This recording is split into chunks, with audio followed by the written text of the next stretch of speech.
नमस्कार मित्रांनो, सुस्वागतम. ठरलं तर या मालिकेच्या आजच्या भागामध्ये अगदी मनपूर्वक मी तुमचं स्वागत करते. आजच्या भागामध्ये आता या जबरदस्त भागामध्ये आता अर्जुन लॅपटॉपवर सर्च करून शोधत आहे की जगातील सर्वात अगदी उत्कृष्ट बाबा कसं बनायचं. तेव्हा आता काही व्हिडिओज तो पाहत असतो आणि ते व्हिडिओज बघून आणि हे बघा अगदी कंबर कसून तयार राहायचं. जे काही आता बाबा व्हायचं आहे तर त्यांनी फिट राहायचं आहे आणि अगदी या 9 महिन्यामध्ये आता होणाऱ्या बाळाच्या आईची काळजी घ्यायची आहे. आणि हे बघा बाबा होण्याची जी काही गुड न्यूज आहे तर ती कळाल्यानंतर पॅरेंट्स होण्याचे तो धडे घेत असतो आणि बाप होणं ही काही साधी गोष्ट नसते. म्हणून अर्जुन सगळे काही व्हिडिओ बघून आता स्वतःला फिट करत असतो. त्यानंतर अस्मिता रूममध्ये आहे, खूपच टेन्शनमध्ये आहे बिचारी, कारण सचिनने तिच्यावर जे आरोप केलेत याचा तिला फार आता टेन्शन आलेले आहे. आता सायली तिला समजवण्यासाठी तेथे येते. अस्मिता बाळाला झोका देत असते आणि ती विचारत असते तर सायली विचारते की काय ग अस्मिता, सचिन भाऊजींचा विचार करतेस का? त्यावरती अस्मिता तिला म्हणते की सायली तू कशाला त्याला भाऊजी म्हणतेस? आता जसा तो आता माझा कोणीच लागत नाही तसा तो तुमचा सुद्धा कोणीच लागत नाही आणि त्याच्याबद्दल तर आता मला एकही शब्द नाही बोलायचा. सायली त्याचं नाव सुद्धा मला घ्यायचं नाही. आपण मात्र कुठल्या तरी वेगळ्या विषयावर बोलूयात. त्यावर सायली म्हणते अगं अस्मिता मी वेगळंच काहीतरी खरं तर विचारायला आले होतेस ग. अस्मिता विचारते की काय ग, काय विचारायचं होतं? सायली म्हणते की अस्मिता अगं मला सतत मात्र असे जे वास येतात ना ते नकोसे वाटतात, मळमळल्यासारखं होतं. आणि मला एक गोष्ट सांग बरं, जेव्हा तू गरोदर होती तेव्हा तुला असला कोणताही त्रास झालेला मला नाही आठवत. तू तर अगदी मजेतच होती ग. अस्मिता हसते आणि म्हणते की सायली अगं तुला कळतं का, तू आणि मी सारखे आहोत का? तूच सांग की आपल्या प्रेग्नेन्सी सुद्धा सारखे कसे असतील बरं. त्यानंतर इकडे अर्जुन जो व्हिडिओ बघत आहे त्यामध्ये मात्र सांगितलं जातं की आता मात्र आपल्याला असं वाटतं की आई प्रेग्नेंट म्हणजे हे बघा बाळ जरी बायकोच्या पोटात वाटणार असेल तरी सुद्धा ते तुमच्या सुद्धा पोटात आहे असं तुम्ही आचरण करायचं. तेव्हा अर्जुनला तर हा पॉइंट खूपच आवडतो. तो लगेच म्हणतो की गुड पॉइंट आणि लगेच नोटबुक मध्ये तो पॉइंट लगेच आता तो लिहून घेतो की बाप सुद्धा प्रेग्नेंट आहे असं समजायचं. आणि आता मात्र आईला मॉर्निंग सिकनेस या टॉपिकने आपण घेऊयात, कारण 3 महिने हा त्रास होत असतो. म्हणजे याचा अर्थ काय असतं की डोळे लागणे. कारण आता आईच्या माध्यमातून बाळ तुमच्याकडे काहीतरी मागण्या करत असतं आणि बाप म्हणून तुमचं कर्तव्य आहे तर त्या मागण्या तुम्ही पूर्ण करायच्यात आणि त्यानंतर आता काय करायचं नाही. त्यानंतर इकडे अस्मिता सायलीला म्हणते की हो ना अगं मला सुद्धा मॉर्निंग सिकनेस होता, पण त्यावर मात्र मला एक रामबाण इलाज सापडला होता की ज्याने माझा 900 इतका गेला आणि तू माझी काळजी सुद्धा घेत होती सायली तरी सुद्धा तो तुला नाही कळाला. सायली विचारते की अगं अस्मिता कुठला रामबाण उपाय आहे, लगेच सांग मला, खरंच मला खूप गरज आहे. अस्मिता सायलीला कपाट उघडायला सांगते. अगं उघड तर. तेव्हा सायली कपाट उघडते आणि तेव्हा आता इनहेलर आहे तर सायली बाहेर काढते आणि अस्मिता म्हणते की हा माझा रामबाण उपाय आहे, कारण ह्या इनहेलरचा वास घेतला तर माझं मळमळणं पूर्णपणे थांबून जायचं आणि माझा नॉशिया सुद्धा गायब. त्यावरती सायली विचारते की अगं पण हे साधं इनहेलर आहे, याने तुला फरक पडायचा का? खरंच बाई अजबच आहे ग. अस्मिता म्हणते की अगं प्रेग्नेन्सीमध्ये अशा अजनबी आणि अशा ह्या गोष्टी घडू शकतात. आणि हे बघ सायली तुला आठवतं का, अगं कधीही ढोबळी मिरची न खाणारी मी, फक्त ढोबळी मिरचीच मला आवडायची, दुसऱ्या भाजीचाच विचार मी करू शकत नव्हते. तेव्हा सायली म्हणते की हो ना चांगलंच आठवतं, कारण दर दिवसाआड ढोबळी मिरचीची भाजी करून मी सुद्धा कंटाळेच होते. अस्मिता म्हणते की हो ना तेच तर, मग तू एक काम कर, इनहेलर ट्राय करून बघ, तुला सुद्धा आराम मिळेल. सायली म्हणते की अगं पण अस्मिता मला नाही वाटत ग याचा मला उपयोग होईल म्हणून, आणि पूर्णाजीने सुद्धा मला त्यांच्याकडे असणाऱ्या सुवासिक एका औषधी अत्तराबद्दल सांगितलं होतं आणि ते तर मी वापरलं, पण माझी डोकेदुखी तर आणखीनच वाढली ग. अस्मिता म्हणते की हो का, अगं मग तुला दुसरा कोणता तरी वास आवडेल, हे बघ तुला फुलं आवडतात, मग एखाद्या फुलाचा सुगंध तू घेऊन बघ. तेव्हा सायली म्हणते की अगं पण मला कसं कळणार की मला कुठल्याच फुलाचा सुगंध आवडतो म्हणून, म्हणजे हे बघ असं होईल की बागेतील प्रत्येक फुलाकडे जाऊन मी वास घेत राहील आणि जर आपल्या बागेत कुणी आलं तर ते काय म्हणतील, बघा किती विचित्र डोळे लागलेले आहेत, इथे जाते त्या फुलाचा वास घेते, तिथे जाते त्या फुलाचा वास घेते. मित्रांनो सायलीचे डोळे तर अजबच असतात. सायली सुद्धा खूप हसते आणि अस्मिताला सुद्धा खूप हसवते. मित्रांनो आता हे डोळे कसे लागलेले आहेत आणि दोघे मात्र पोट धरधरू हसतात. आता सायलीला तर अस्मिताला हसवायचंच असतं, कारण दुसऱ्या कोणत्या तरी विषयात तिला रमवायचं असतं आणि सायली तिला हसताना पाहते आणि सायली सुद्धा मनातून खूपच खुश होते आणि म्हणते की खरंच अस्मिताला इतकं खळखळून हसताना किती छान वाटतं बरं. आणि बरं झालं मी सचिन भाऊजींचा विषय बदलला आणि माझ्या गरोदरपणाबद्दल मी तिला विचारलं आणि त्या विषयाने बघ ना अस्मिता किती खुश झाली. आणि तेवढ्यात अस्मिताच्या मोबाईलवर कॉल येतोय, चैतन्याचा फोन असतो. तर सायली म्हणते की बरं ठीक आहे, तुमचं चालून द्या, मी आले. सायली बाहेर जाते. अस्मिता फोन उचलते आणि बोल ना चैतन्य. तेव्हा चैतन्याचा कॉल असतो. त्यानंतर इकडे अर्जुनचं मस्तपैकी व्हिडिओ बघण्याचं काम सुरू असतं. किती तो एक्सायटेड असतो. बाबा होण्यासाठी काय काय करावं लागतं, कसं परफेक्ट बनावं लागतं याचे धडे तो घेत असतो. मित्रांनो बघा, अर्जुनची तयारी बघा किती एक्सायटेड आहे. आणि अर्जुन आता लगेच खुश होतो. व्हिडिओ म्हणजे पूर्ण झाल्यानंतर आता लॅपटॉप बंद करतोय आणि म्हणतो की झालं शूट आणि आता मात्र यांचे सगळे एपिसोड मला बघायला हवेत आणि तरच मात्र मी चांगला बाबा होईल. अर्जुन खूपच खुश आहे आणि त्याला आता हे टिप्स मिळाल्यामुळे त्याला आणखीनच आनंद होतो. त्याच्या मनातील बाळाविषयी असणारी भीती गायब होते आणि तो स्वतःला कसं म्हणतो की आता प्रत्येक जण मला पनवेलमधील एकता उत्तम वकील म्हणतात, परंतु आता मात्र पण मला पनवेलमधील नाही, इंडियामधील नंबर 1 बाबा बनवायचा आहे आणि नंबर 1चा हजबंड सुद्धा म्हणतील आणि ते मी होऊन दाखवेलच. जे काही टिप्स त्याने लिहिलेले आहेत तर त्यावर तो पुन्हा आता लक्ष घालतोय आणि आता चा बारीक विचार करत आहे. त्यानंतर इकडे चैतन्यने अस्मिताला एका कॉफी शॉपमध्ये भेटायला बोलावलेलं आहे. तेव्हा अस्मिता त्याला भेटायला येते. दोघं मात्र आता एकमेकांशी गप्पा करत आहेत. चैतन्य मात्र अस्मिताला मनातील भीती आणि तिच्या मनातील असणारा नाराजगीपणा दूर करण्यासाठी एका बहिणीसारखं तिला आनंदात वागण्याचा प्रयत्न करत आहे. परंतु याचा अर्थ मात्र आता सचिन पुन्हा त्याचा फायदा करून घेत आहे. चैतन्य अस्मिताला म्हणत असतं की बघ अगं अस्मिता, मी तुला म्हणत असतो एकदा कुठे बाहेर निघ, मनाला किती मस्त वाटतं. अगं जेव्हा बाळाची झोपण्याची वेळ असते त्यावेळेस तर आपण बाहेर पडलं की नाही पाहिजे. अगं फ्रेश हवा घे, मस्त वातावरणामध्ये. आणि ते दोघं आता छान असे गप्पा करत आहे. परंतु हा दृष्ट सचिन त्यांचे फोटो आपल्या मोबाईल मध्ये काढून घेतो. अस्मिता आता हसत असते तर चैतन्य म्हणतो की क्या बात है, या निमित्ताने तरी तुझ्या चेहऱ्यावर हसू आलं. आता तिच्या चेहऱ्यावर हसू येऊन हे सगळं विसरण्यासाठी चैतन्य प्रयत्न करत आहे आणि इसी बात पे चेअर हो जाय म्हणून दोघंही आता ज्यूसचा एकमेकांच्या ग्लासाला ग्लास देत आता हे मस्त ज्यूस पित आहे. परंतु आता हा फोटो लगेच काढून घेतोय आणि ते फोटो काढून तो स्वतःला म्हणतो की अर्जुन सुभेदार, उद्या तुला कोर्टामध्ये पुरावे लागतात तर मग हे घे तुझ्या बहिणीच्या अफेअरचे पुरावे. कोर्ट मात्र ह्या माणसाला हवा तसा धडा नाही शिकवणार, तो धडा मला शिकवावा लागेल. म्हणून तो लगेच आता चैतन्याकडे येतो आणि चैतन्याची गचंडी धरतो. त्याला म्हणतो की उठ. चैतन्याला फारच राग येतो आणि रागाने तो सचिनकडे बघत असतो. सचिनने त्याची गचंडी धरलेली असते आणि रागाने मात्र तो चैतन्याला म्हणतो की तू तिच्याबरोबर टाइमपास करतो, ती माझी बायको आहे. अस्मिता हे सगळं काही बघून खूपच घाबरते. मी तुला इतक्यांदा सांगितलं तरी सुद्धा तू अजून तिला फिरवतो. तेव्हा चैतन्य रागाने म्हणतो की सचिन प्लीज माझी कॉलर सोड. तर सचिन म्हणतो की नाही सोडणार. आता त्या कॉफी शॉपमध्ये जमलेले सगळे काही आता लोक मात्र बघत आहे.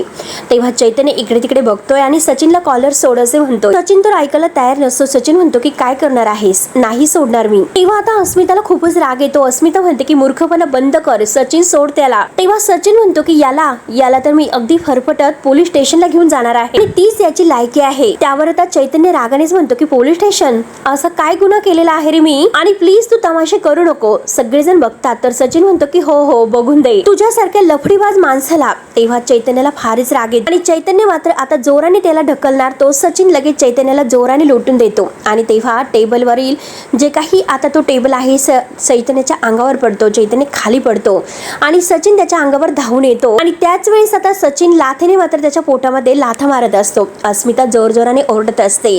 त्यानंतर आता इकडे अर्जुन सायलीसाठी काय करायचं, तिला काय आवडतं काय नाही याची प्रत्येक तो तयारी करत असतो. अर्जुनने मात्र मस्त शेफचे आता तो ड्रेस वगैरे घालून तो मात्र सायलीसाठी काहीतरी बनवत असतो. त्याने डायनिंग टेबलवर तयार करून ठेवलेलं असतं. प्रताप आणि कल्पना बाहेर येतात. प्रताप म्हणतो की काय रे अर्जुन, आता वकिली सोडून शेफ बनायचं आहे की काय. त्यावरती अर्जुन म्हणतो की यस, कारण मी माझ्या बायकोसाठी आता टेम्पररी शेफ सुद्धा झालेला आहे. तेव्हा कल्पना विचारते की म्हणजे काय. तर अर्जुन म्हणतो की पुढच्या 9 महिने माझ्या बायकोला खुश करण्यासाठी मला काय काय करावं लागेल हे सगळं काही मी करणार आहे आणि मी आज मात्र तिच्यासाठी एक असा सरप्राईज प्लॅनिंग केलेला आहे मम्मा. आणि अर्जुनने नाश्त्यामध्ये जे काही पदार्थ बनवलेले आहे तर ते सगळे पदार्थ तो डायनिंग टेबलवर ठेवून दाखवतो.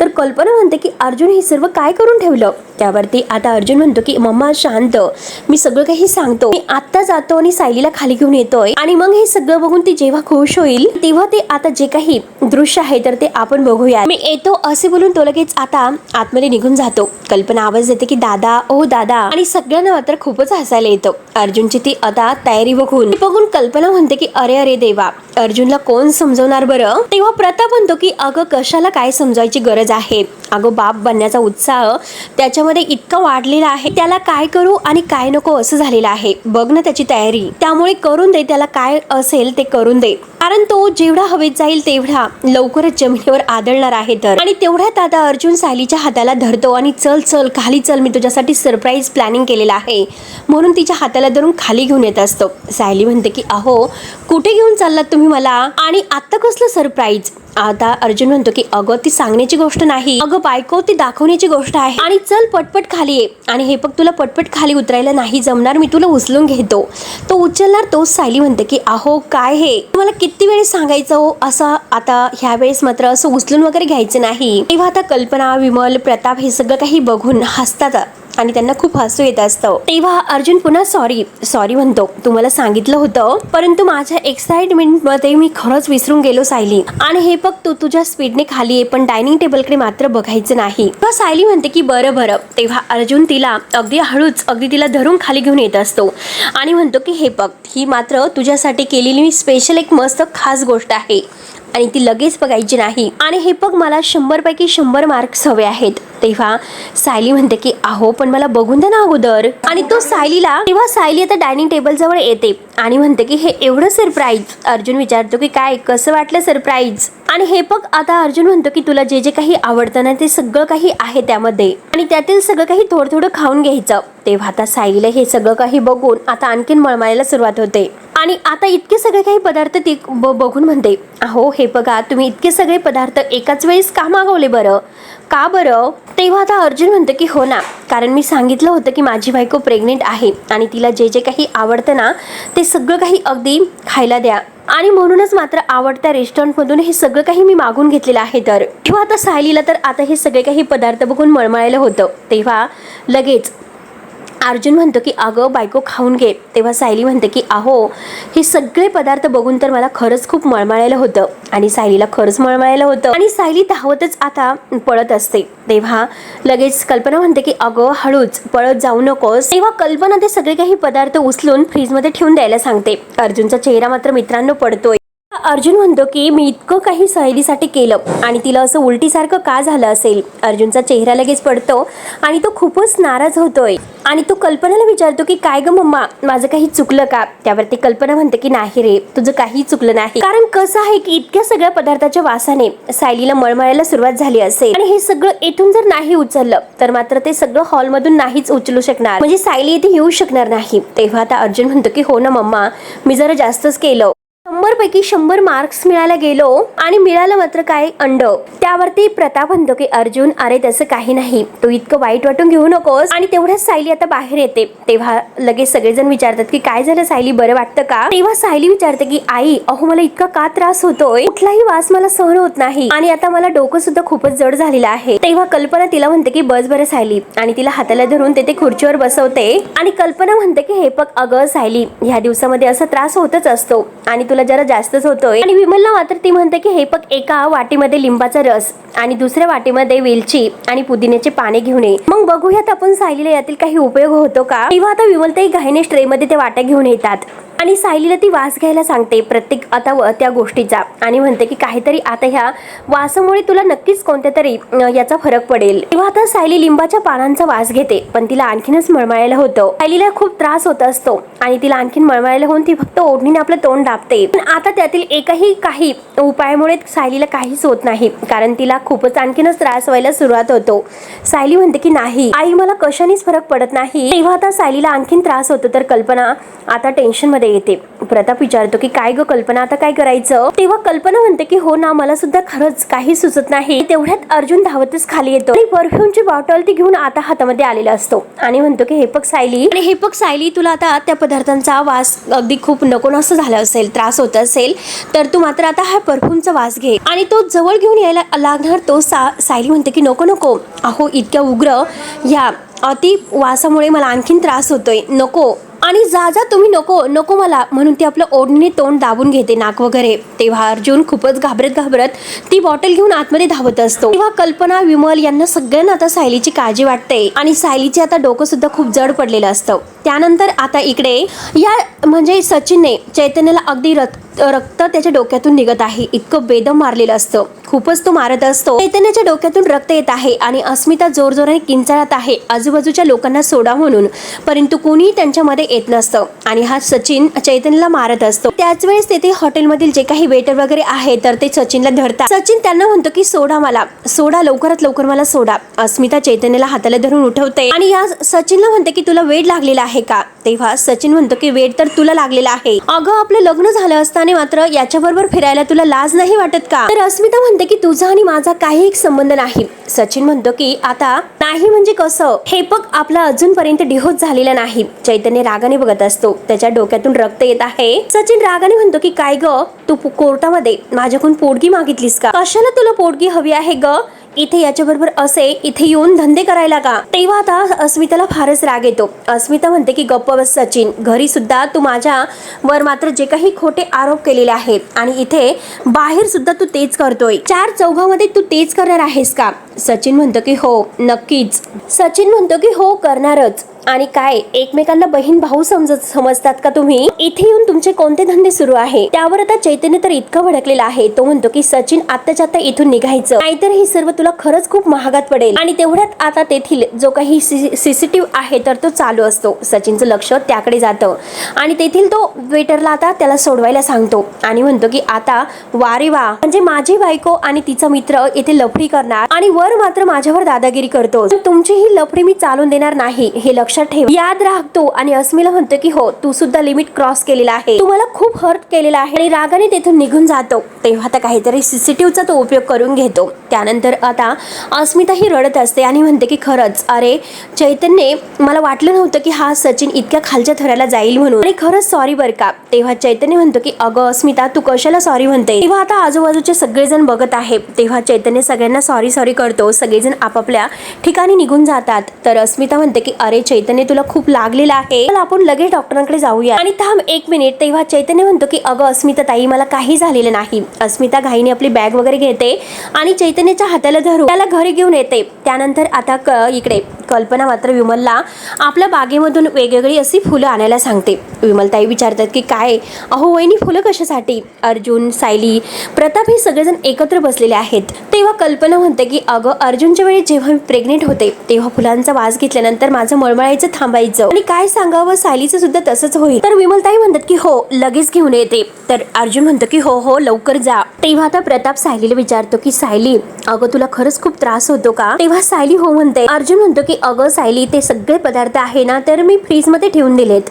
आणि परफ्यूम सुद्धा मी रूम मध्ये ठेवून आलो, आणि मग तुला त्रास नाही होणार कशाचा? तेव्हा सायली म्हणते की माफ करा, हे बघा मी मगाशी जरा तुमच्यावर ओरडूनच बोलले, पण काय करणार होते, खरंच मला तो वासच सहन झालेला नाही. त्यावरती अर्जुन म्हणतो की नाही ग तुला त्रास होतोय, काम करतो मी सर्च करून बघतोय या त्रासावर काही उपयोग आहे की नाही, तो उपाय मी बघतो. आणि तेवढ्यात प्रताप म्हणतो की कल्पना अगं मला आठवतं अस्मिताच्या वेळी तुला तेलाच्या वासाचा त्रास व्हायचा राईट, आणि त्यावेळेस नेमकं तू काय केलं होतंस बरं? कदाचित मात्र तो उपयोग सायलीला नक्की फायदेशीर ठरेल. कल्पना म्हणते की हो पण प्रत्येक बाईची प्रेग्नेन्सी वेगळी असते आणि आता कुणाला काय लागू होईल काही सांगता येत नाही. तेवढ्यात विमलताई आता बागेतून फुलं घेऊन येतात. आणि हे बघा सायलीताई ह्या फुलांचा सुवास घेऊन बघा तुम्हाला बरं वाटतं का? तेव्हा आता सायली जेव्हा वास घेते पण सायलीला आणखीनच मळमळायला होतं, तेव्हा ती म्हणते की नाही विमलताई ती फुलं लांब घेऊन जा, मला मात्र अगदी पुन्हा मळमळायला लागलं. आणि ती अर्जुनला म्हणते की आहो मी जरा आपल्या खोलीमध्ये जा, तुम्ही वरती मात्र फ्रेशनर वगैरे नाही ना मारलं, सांगितलं तेव्हा अर्जुन म्हणतो की नाही नाही, आणि हे बघ त्या दिवशी मात्र तो फ्रेशनरला एवढी रिॲक्ट का झाली होती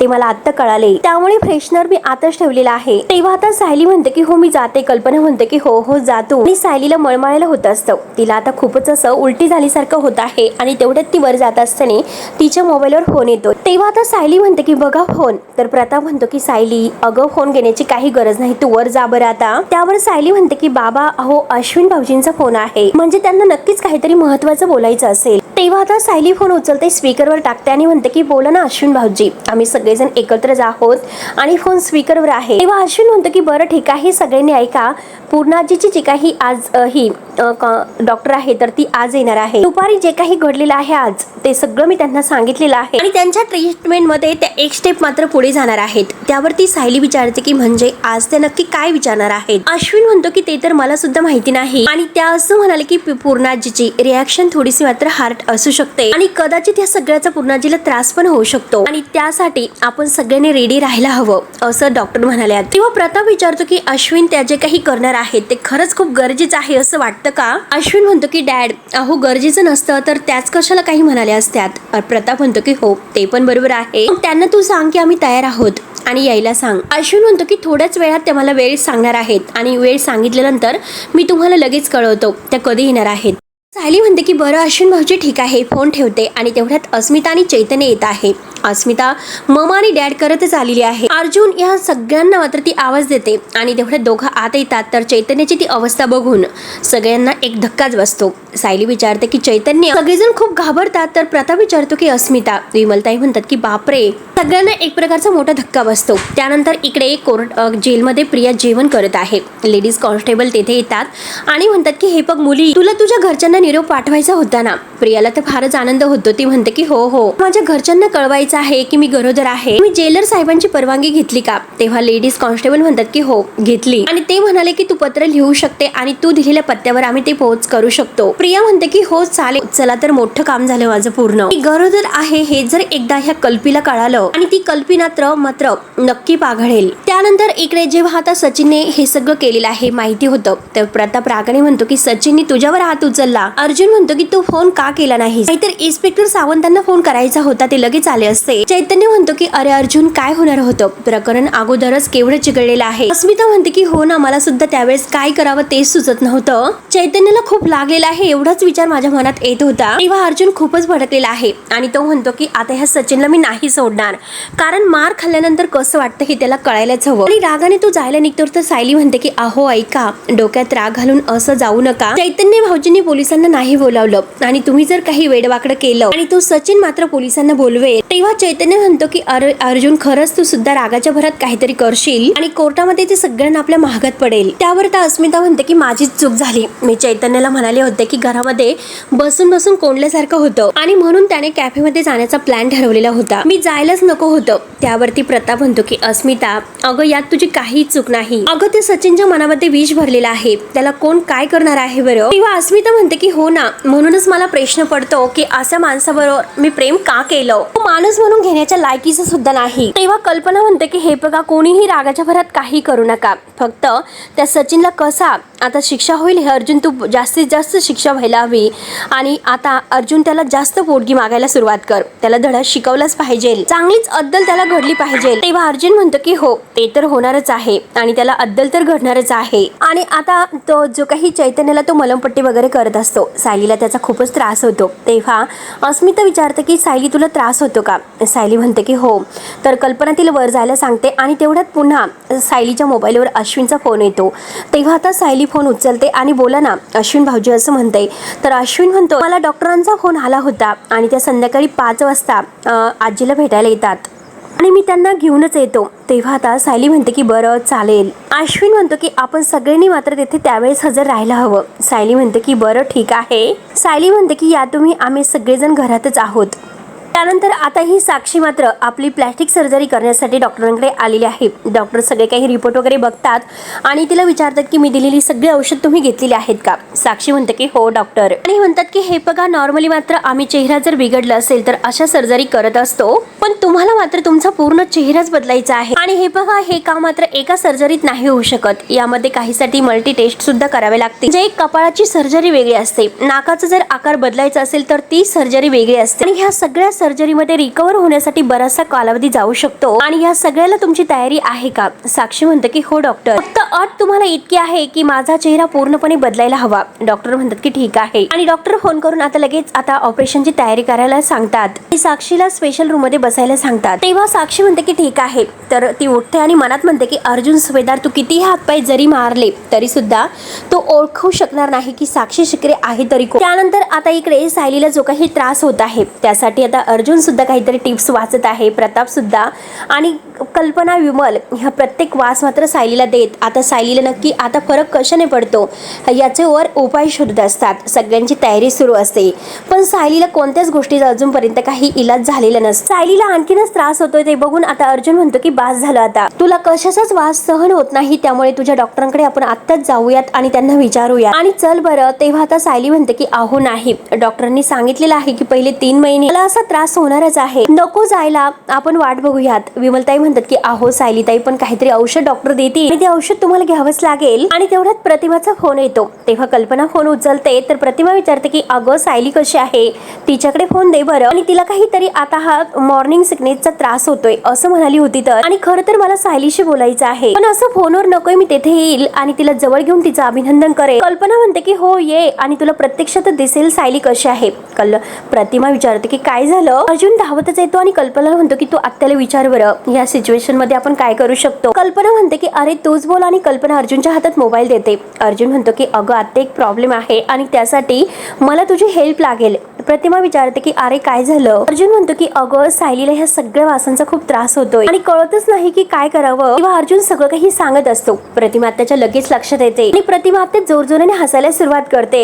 अस्मिता विचारते की अगं प्रतिमा आत्या, तू हसतेस का. अगं सायलीला खरंच खूप त्रास होतोय. तेव्हा प्रतिमा आत्या म्हणते की अगं मी हसतेस का म्हणजे तन्वीच्या वेळी सुद्धा मला इतकाच त्रास सहन करावा लागलेला आहे. आणि कल्पना, तुला आठवत नाही का मला सुद्धा प्रत्येक वासाने मळमळायला व्हायचं. आणि एकदा मात्र मला हे बाहेर फिरायला घेऊन गेले होते आणि अचानक मला निशिगंधाच्या फुलाचा वास आला आणि त्या वासाने मला खरंच पटकन बरं वाटलं होतं. आणि मग काय की काही महिने अगदी निशिगंधाच्या फुलाने आमचं घर भरलेलं असायचं आणि माझा नॉशिया त्याने तर गेला. तेव्हा कल्पना म्हणते की हो ना प्रतिमा, मला आत्ता कुठे हटवलं. जेव्हा जेव्हा तू प्रेग्नेन्सी मध्ये येथे यायची तर ते फुलं आम्ही आणूनच ठेवायचो. तेव्हा प्रताप म्हणतो की हो ना, आपण नेहमी म्हणत असतो की प्रतिमा आणि सायली या दोघींच्या गोष्टी बरेचसे काही जुळतात आणि देव करू ही गोष्ट तरी यांची जुळो आणि सायलीची ह्या त्रासातून सुटका तरी होईल. तेव्हा अर्जुन कुठे मिळेल असं विचारतो. तेव्हा प्रतिमा आत्या म्हणते की अरे विकत नको आणू, आपल्या बागेमध्ये खूप काही आहे, ते तुला पाठवून. अर्जुन म्हणतो की हो ठीक आहे, मी लगेच येतोय. तेव्हा आता अर्जुन घाईने ती फुलं आणायला जातो. प्रताप म्हणतो की आपलं हे नातवंड मात्र खूपच मस्तीखोर असणार आहे, येण्याच्या अगोदर त्याने सगळ्यांना कामाला लावलेलं आहे. सायली म्हणते की खरंच मला खरंच खूप अपराधी वाटतं, माझ्यामुळे तुमची सगळ्यांची इतकी धावपळ होते. तेव्हा प्रताप म्हणतो की सायली गंमत करतो, अगं तुझा त्रास कमी व्हावा म्हणून आम्ही सगळेजण प्रयत्न करतोय. तेव्हा सायलीला बरं वाटतं. आणि आता हा भाग येथे संपतो. पुढील भागामध्ये डॉक्टर आलेले आहेत आणि पूर्णाची मात्र प्रियाचा फोटो दाखवला जातो आणि ह्या फोटोतील मुलीला तुम्ही ओळखतात का असा प्रश्न विचारला जातो. आता पूर्णाजीला फारच राग येतो. पूर्णाजी रागाने तो फोटो फेकून देते. हा फोटो मला का दाखवला, आणि रागाने म्हणते की ही चांगली मुलगी नाही. तेव्हा आता डॉक्टर म्हणतात की खरी तन्वी अजून सुद्धा सापडली नाही आणि आता सगळं काही त्यांना आठवेल. त्यानंतर आता म्हणजे सायलीसाठी अर्जुनने जी निशिगंधाची फुलं आणलेली आहेत आणि सायली त्या फुलांचा वास घेते तेव्हा तिला खूपच छान वाटतं आणि ती म्हणते की खूपच छान वाटतं. आणि आता अर्जुन तर आनंदाने उड्या मारायला सुरुवात करतो. अस्मिता म्हणते की प्रतिमा आत्याला सुद्धा निशिगंधाच्या फुलांचा वासाने बरं वाटायचं. तर कल्पना म्हणते की दोघींना सुद्धा एकाच गोष्टीने कसा फरक पडला असेल. तेव्हा आता सगळ्यांच्या लक्षात येतं. मित्रांनो, पुढे नक्की काय होतं हे बघायला विसरू नका. तोपर्यंत धन्यवाद.